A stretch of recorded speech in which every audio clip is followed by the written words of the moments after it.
Anne of Avonlea, Chapter 23, Miss Lavendar's Romance. "I think I'll take a walk through to Echo Lodge this evening," said Anne one Friday afternoon in December. "It looks like snow," said Marilla dubiously. "I'll be there before the snow comes, and I mean to stay all night. Diana can't go because she has company, and I'm sure Miss Lavendar will be looking for me tonight. It's a whole fortnight since I was there." Anne had paid many a visit to Echo Lodge since that October day. Sometimes she and Diana drove around by the road. Sometimes they walked through the woods. When Diana could not go, Anne went alone. Between her and Miss Lavendar had sprung up one of those fervent, helpful friendships possible only between a woman who has kept the freshness of youth in her heart and soul and a girl whose imagination and intuition supplied the place of experience. Anne had at last discovered a real kindred spirit, while into the little lady's lonely, sequestered life of dreams Anne and Diana came with the wholesome joy and exhilaration of the outer existence, which Miss Lavendar, the world forgetting, by the world forgot, had long ceased to share. They brought an atmosphere of youth and reality to the little stone house. Charlotta the Fourth always greeted them with her very widest smile, and Charlotta's smiles were fearfully wide, loving them for the sake of her adored mistress as well as for their own. Never had there been such hijinks held in the little stone house as were held there that beautiful, late-lingering autumn, when November seemed October over again, and even December aped the sunshine and hazes of summer. But on this particular day, it seemed as if December had remembered that it was time for winter and had turned suddenly dull and brooding, with a windless hush predictive of coming snow. Nevertheless, Anne keenly enjoyed her walk through the great gray maze of the beachlands. Though alone, she never found it lonely. Her imagination peopled her path with merry companions, and with these she carried on a gay, pretend conversation that was wittier and more fascinating than conversations are apt to be in real life, where people sometimes fail most lamentably to talk up to the requirements. In a make-believe assembly of choice spirits, everybody says just the thing you want her to say, and so gives you the chance to say just what you want to say. Attended by this invisible company, Anne traversed the woods and arrived at the fir lane just as broad, feathery flakes began to flutter down softly. At the first bend, she came upon Miss Lavendar, standing under a big, broad-branching fir. She wore a gown of warm, rich red, and her head and shoulders were wrapped in a silvery gray silk shawl. "You look like the queen of the fir-wood fairies," called Anne merrily. "I thought you would come tonight, Anne," said Miss Lavendar, running forward. "And I'm doubly glad, for Charlotta the Fourth is away. Her mother is sick, and she had to go home for the night. I should have been very lonely if you hadn't come. Even the dreams and echoes wouldn't have been enough company. Oh, Anne, how pretty you are," she added suddenly, looking up at the tall, slim girl with the soft rose flush of walking on her face. "How pretty, and how young. It's so delightful to be 17, isn't it? I do envy you," concluded Miss Lavendar candidly. "But you are only 17 at heart," smiled Anne. "No, I'm old. Or rather, middle-aged, which is far worse," sighed Miss Lavendar. "Sometimes I can pretend I'm not, but at other times I realize it. And I can't reconcile myself to it as most women seem to. I'm just as rebellious as I was when I discovered my first gray hair. Now, Anne, don't look as if you were trying to understand. 17 can't understand. I'm going to pretend right away that I'm 17 too, and I can do it now that you're here. You always bring youth in your hand like a gift. We're going to have a jolly evening. Tea first. What do you want for tea? We'll have whatever you like. Do think of something nice and indigestible." There were sounds of riot and mirth in the little stone house that night. What with cooking and feasting and making candy and laughing and pretending, it is quite true that Miss Lavendar and Anne comported themselves in a fashion entirely unsuited to the dignity of a spinster of 45 and a sedate schoolma'am. Then, when they were tired, they sat down on the rug before the grate in the parlor, lighted only by the soft fireshine, and perfumed deliciously by Miss Lavendar's open rose jar on the mantel. The wind had risen and was sighing and wailing around the eaves, and the snow was thudding softly against the windows, as if 100 storm sprites were tapping for entrance. "I'm so glad you're here, Anne," said Miss Lavendar, nibbling at her candy. If you weren't, I should be blue. Very blue. Almost navy blue. Dreams and make-believes are all very well in the daytime in the sunshine, but when dark and storm come, they fail to satisfy. One wants real things then. But you don't know this. 17 never knows it. At 17, dreams do satisfy because you think the realities are waiting for you further on. When I was 17, Anne, I didn't think 45 would find me a white-haired little old maid with nothing but dreams to fill my life. But you aren't an old maid, said Anne, smiling into Miss Lavendar's wistful wood-brown eyes. Old maids are born. They don't become. Some are born old maids. Some achieve old maidenhood, and some have old maidenhood thrust upon them, parodied Miss Lavendar whimsically. You are one of those who have achieved it, then, laughed Anne, and you've done it so beautifully that if every old maid were like you, they would come into the fashion, I think. I always like to do things as well as possible, said Miss Lavendar meditatively. And since an old maid I had to be, I was determined to be a very nice one.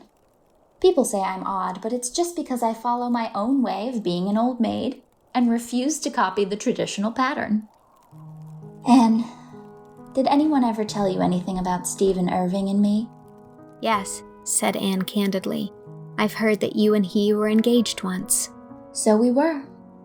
25 years ago. A lifetime ago. And we were to have been married the next spring. I had my wedding dress made, although nobody but Mother and Stephen ever knew that. We'd been engaged, in a way almost our whole lives, you might say. When Stephen was a little boy, his mother would bring him here when she came to see my mother, and the second time he ever came, he was 9 and I was 6, he told me out in the garden that he'd pretty well made up his mind to marry me when he grew up. I remember that I said, "Thank you." And when he was gone, I told my mother very gravely that there was a great weight off my mind because I wasn't frightened anymore about having to be an old maid.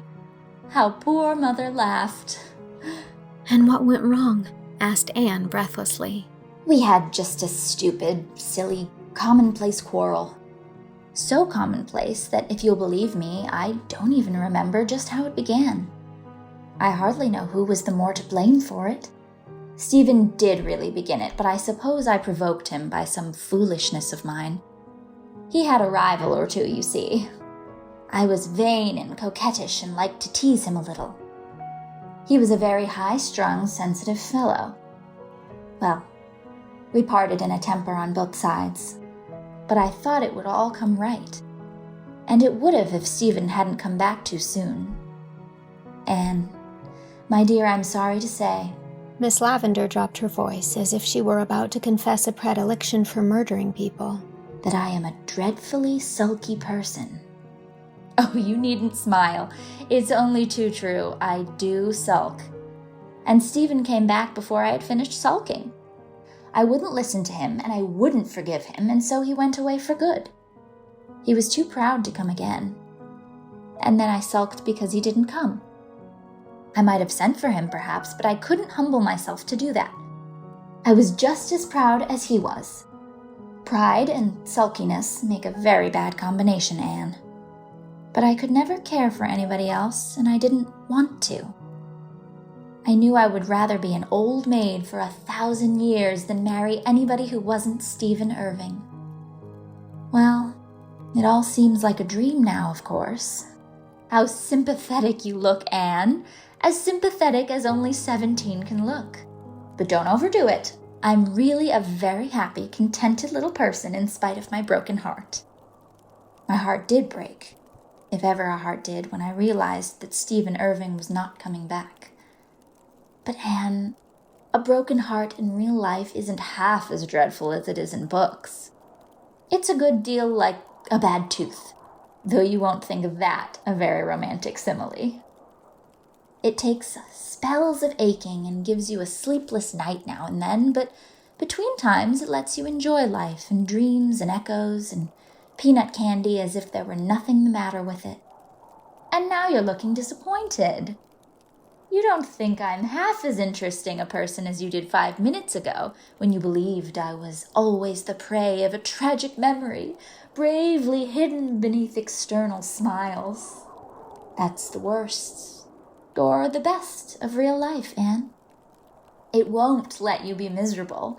It keeps on trying to make you comfortable and succeeding, even when you're determined to be unhappy and romantic.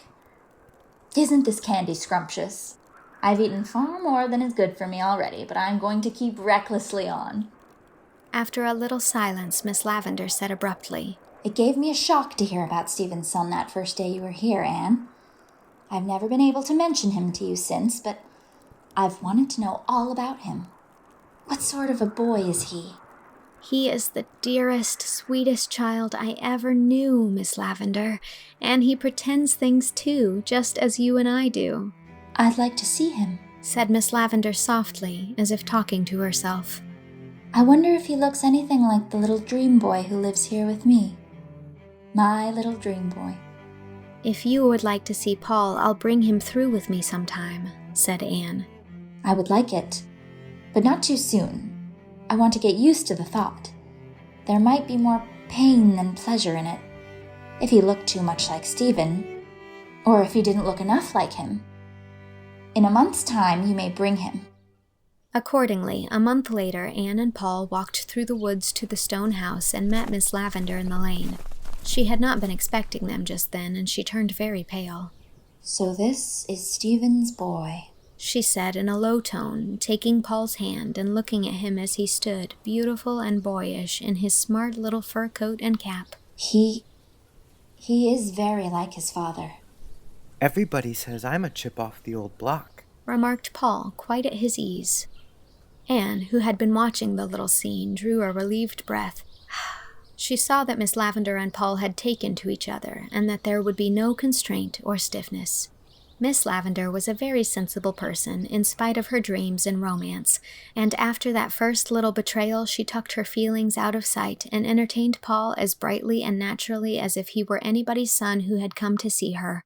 They all had a jolly afternoon together, and such a feast of fat things by way of supper as would have made old Mrs. Irving hold up her hands in horror, believing that Paul's digestion would be ruined forever. Come again, laddie, said Miss Lavendar, shaking hands with him at parting. You may kiss me if you like, said Paul gravely. Miss Lavendar stooped and kissed him. How did you know I wanted to? She whispered. Because you looked at me, just as my little mother used to do, and she wanted to kiss me. As a rule, I don't like to be kissed. Boys don't. You know, Miss Lewis. But I think I rather like to have you kiss me.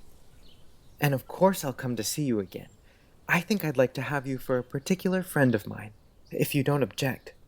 I don't think I shall object, said Miss Lavendar. She turned and went in very quickly, but a moment later she was waving a gay and smiling goodbye to them from the window. I like Miss Lavendar, announced Paul as they walked through the beech woods. I like the way she looked at me, and I like her stone house, and I like Charlotta the Fourth. I wish Grandma Irving had a Charlotta the Fourth instead of a Mary Jo. I feel sure Charlotta the Fourth wouldn't think I was wrong in my upper story when I told her what I think about things. Wasn't that a splendid tea we had, teacher? Grandma says a boy shouldn't be thinking about what he gets to eat, but he can't help it sometimes when he is real hungry. You know, teacher. I don't think Miss Lavendar would make a boy eat porridge for breakfast if he didn't like it. She'd get things for him he did like. But, of course, Paul was nothing if not fair-minded. That mightn't be very good for him. It's very nice for a change, though, teacher. You know.